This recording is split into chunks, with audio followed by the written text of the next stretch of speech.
What's up, YouTube? After watching the last podcast that I shot, I realized a lot of mistakes I made in the process of shooting the podcast, as well as during the podcast. One of the mistakes, I'll start with one of the mistakes, and I'm being absolutely honest.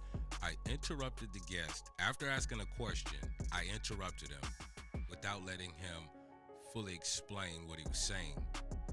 I got sidetracked myself. I probably sidetracked him. That's one thing that I will make sure I don't do again on my next podcast, because after watching it, it became a little annoying. I was like, why didn't I let him finish? Why didn't I let him finish saying what he was saying? That is the first thing. The second thing, I recorded the entire podcast nonstop from beginning to end. And maybe I just don't have enough RAM on my computer or the right equipment to do this, but I think that if I would have broke it up into smaller blocks of time, say 15, 20 minutes, take a break, come back again, it would have been easier to edit it.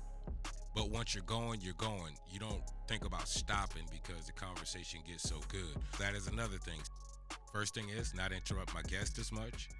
Second thing is break the podcast up into smaller chunks of time, or take a break. That way it's easier to upload and edit.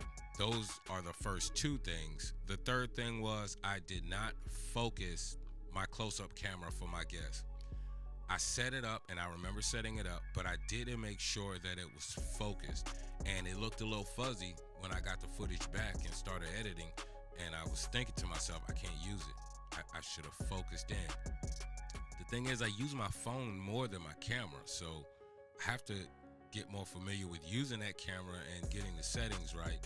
I just haven't taken time to do it. I'll be honest, I haven't taken time to do it. I'm guilty. But all in all, I did learn a lot from that podcast. It's the longest one that I've shot so far, and I'm excited to do another one, but I will be more prepared on my next one. And maybe I'll just upload a video and point out each time I did this. Anybody starting like me can see things that they shouldn't do before they do them, and will save themselves a lot of time and a lot of anguish. Till next time, holla back.